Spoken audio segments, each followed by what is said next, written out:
안녕하세요, 인테크입니다. 오늘은 A34에 대한 디테일한 리뷰를 해보려고 하는데요. 이 친구들 시리즈를 다 가지고 와봤습니다. A33, 32, 31 그리고 S23, 23 울트라 얘네들이랑 하나씩 좀 비교를 해볼게요.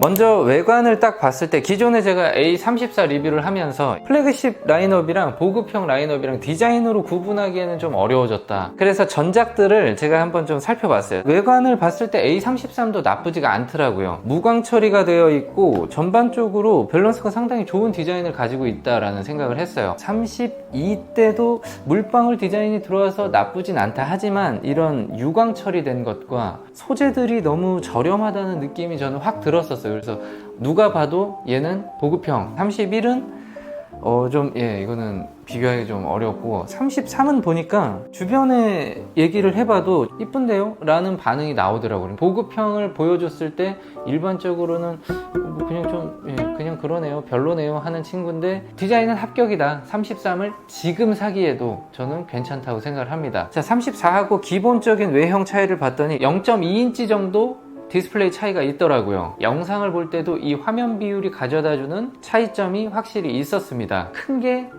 화면을 보기에는 좋았어요. 그런데 한 손으로 딱 쥐었을 때 편하다는 느낌이 오진 않습니다. 저도 이렇게 손이 큰 편이 아니다 보니까 휴대폰을 이렇게 들고 다닐 때 이게 좀 너무 넓적하다는 느낌은 들어요. 제가 지금 메인으로 쓰고 있는 게 S23 일반인데 좋은 이유가 작은데 성능이 좋다라고 제가 리뷰를 해놓은 폰이기도 해요. 33과 S23의 가로 세로 비율을 보면 그대로 좀 커졌다라는 느낌인데 34는 조금 다른 형태를 보여줍니다.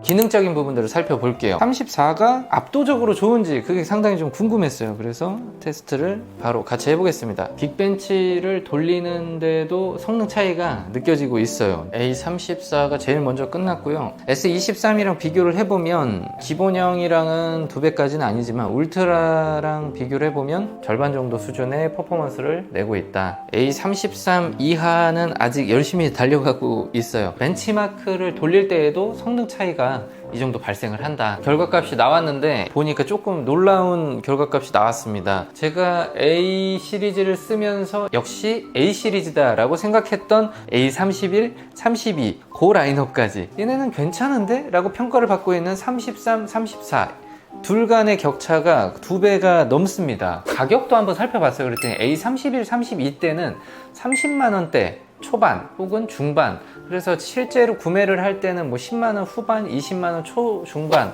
정도에 구매를 했다면 33부터는 49만원대로 올라왔더라고요. 그러니까 삼성에서 출시를 할 때도 A3 시리즈가 중급기 정도까지 올라왔다 보여지는 거예요. 가격적으로 비싸졌으니 성능도 좋아져야겠죠. 400점 극초반에 있는 싱글코어 점수, 900에서 1000점 언저리에 있는 싱글코어 점수가 보여주고 있고요. 실제로 사용을 해보면 더욱더 차이가 나요. 이 두 친구는 역시 A33, 34는 뭘 해도 보급형이어서 너무 느려서 못 쓰겠다 라는 느낌까지 들지 않아요.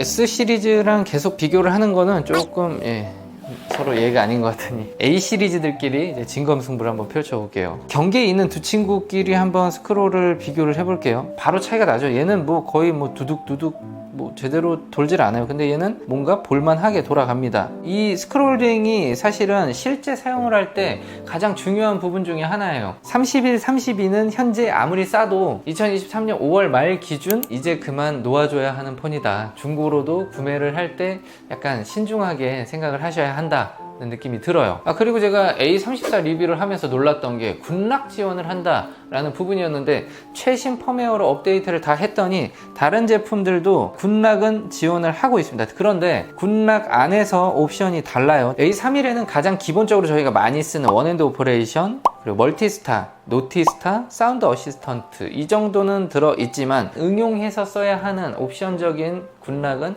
지원을 하지 않고 있네요. 자, 이게 A32와 33에도 차이가 있는지 봤더니 루틴 플러스가 A33에는 있고 32에는 없어요. 그리고 33과 34에는 차이가 없습니다. 중간에 보이지 않는 벽이 있음을 다시 한번 옵션으로도 확인할 수가 있었고요. 갤럭시 꾸미기 탭으로 가서 보더라도 차이가 납니다. A31만 없는 게 하나 있는데요. 클럭 페이스라는 옵션이 빠져 있어요. 나머지는 32, 33, 34가 동일하게 구성이 되어 있습니다. 이쯤에서 A33, 34 비슷한데 조금씩 다른 부분들을 가지고 있어요. 그 차이점을 제가 짚어드리면서 현 시점에 뭘 구매하는 게 더 좋을지까지 추천을 드려볼게요. 자, 일단 아까 제가 뒷판 얘기를 드렸었는데 물방울 카메라가 3개 있고 옆에 플래시만 있어요. 33 같은 경우는 카메라가 3개 있고 하나가 더 있죠. 이게 바로 심도 카메라인데요. 접사를 찍을 때 윤곽선의 차이를 줄 수도 있는 제품입니다. 접사를 찍을 때 차이가 나는지 한번 보겠습니다. 저는 A 라인업을 구매하면서 카메라에 대한 엄청난 기대를 하는 거는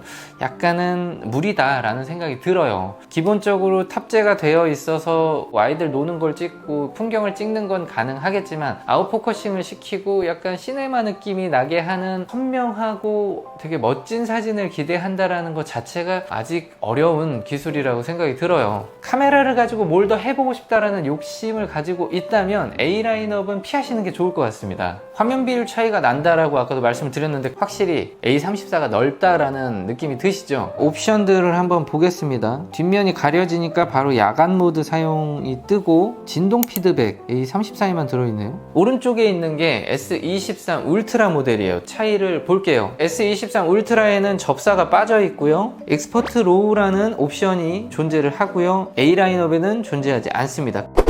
네, 이번에는 게임 테스트를 한번 해볼게요. 32까지 쓸 때는 간단한 게임이어도 스트레스 받을 수 있다, 다른 용도로 사용하셔라 라고 했는데 이 제품들은 게임 할만합니다. 아주 좋은 퍼포먼스를 자랑하지는 못하지만 게임을 하는 데 있어서 스트레스를 주지는 않더라고요. 34는 보여드렸었는데 33도 한번 제가 게임을 해볼게요. 투수 공을 던질 때에도 못할 정도는 아니에요. 그런데 아주 미묘하게 다리를 올릴 때 드드드드득 하는 느낌이 들기는 합니다. 개인적으로 제가 치는 것도 해볼게요. 공을 딱 쳤을 때 사라져서 뭐 끊긴다, 31, 32 같은 경우는 딱 친 다음에 갑자기 화면이 절로 건너뛰어요. 게임을 할 수가 없었는데 33도 생각보다 퍼포먼스가 나쁘지 않습니다. 34하고 다시 한번 비교를 해보면 이 선수의 모습이 이쪽이 확실히 크죠. 세로 모드일 때는 크게 느끼지 못했었는데 딱 이렇게 가로로 놓고 보니까 화면이 확실히 시원해진다라는 느낌이 들어요. 결과적으로는 영상을 보고 게임을 하기에는 A34의 비율이 훨씬 좋다. 자, 지금 보시면 이제 투수가 다리를 들 때 아까보다 확실히 부드러워졌어요. 이 싱글코어 멀티코어 점수가 조금 차이가 나더니만 이런 곳에서 차이가 난다. 결과적으로 두 제품 중에 뭐가 더 좋은가요? 라고 하면 당연히 최신 제품인 A34가 더 좋죠. 그런데 인기가 높아지다 보니까 지원되는 금액이 너무 없어요. 그리고 물량 자체가 없기 때문에 삼성에서도 할인을 할 이유가 없는 거예요. 이게 원래 할인을 해서 팔았었는데 지금은 없거나 아니면 품절이거나 해요. 그런데 A33 같은 경우는 제가 알아본 바 통신사 보조금이 꽤 많이 들어있습니다. 이게 지금 재고가 남아있는 것 같아요. 출시했을 당시에 A53이랑 비교를 하기도 하고 49만원이라는 가격이 너무 비싸다라는 평가를 받아서 현재 샌드위치가 되면서 재고를 털어내기 위해서 지원금도 많이 올리고 할인이 들어간 상태라고 합니다. 그래서 저는 개인적으로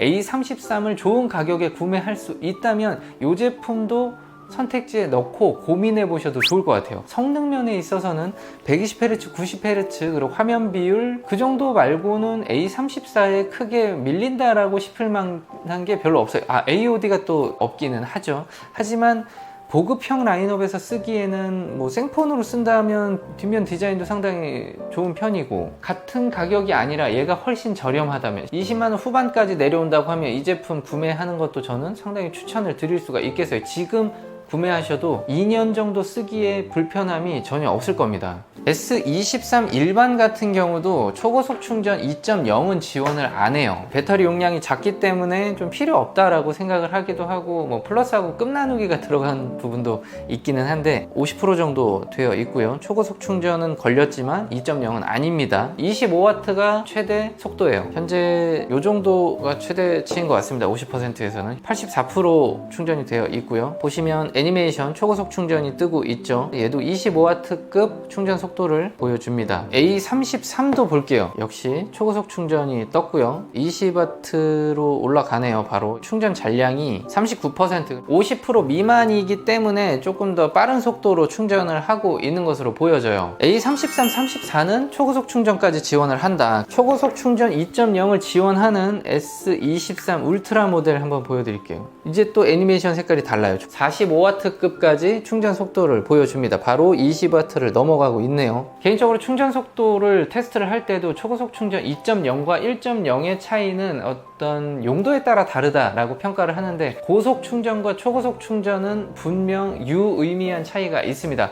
0%부터 100%까지 올라갈 때 체감되는 속도가 확실히 차이가 많이 나요. 밤에 끼워놓고 자고 일어나는 거라면 상관이 없겠지만 데일리로 중간중간 충전을 하시는 분들이라고 하면 초고속 충전이 되는 모델을 구입을 하시는 걸 추천드릴게요. 마무리를 한번 해드리면 A33 모델이 생각보다 나쁘지 않았다, A34는 생각처럼 좋았다 라고 비교를 할 수가 있겠어요. 그리고 A33부터는 우리가 알던 A 라인업은 아니었다, 중급기 정도의 포지션을 가지고 있고 그 정도 성능을 내주고 있다. 저는 A33, 34는 구매하시는 건 추천을 드릴 수가 있겠어요. 그런데 둘 중에 뭘 사야 되나요? 라고 할 때는 제가 말씀드렸던 부분들을 좀 참고하셔서 조금 더 가성비 있는 모델을 사고 싶다고 하면 현 시점에 33도 나쁘지 않은 선택이다 라고 말씀드리면서 영상 마치도록 하겠습니다. 감사합니다.